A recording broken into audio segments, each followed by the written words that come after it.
Die rooi hennetjie. Eendag, lang gelede, was daar 'n rooi hennetjie. Wie sal hierdie koringpitte plant? Wie sal die koring oes? Pak!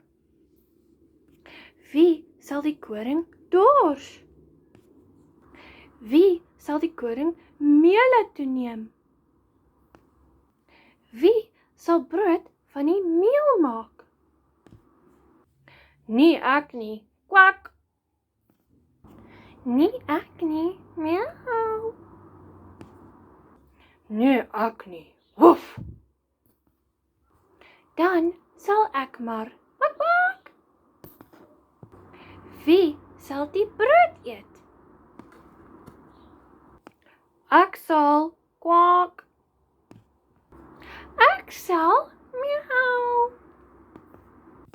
Ek sal, woef. Nee, ek sal, kwak.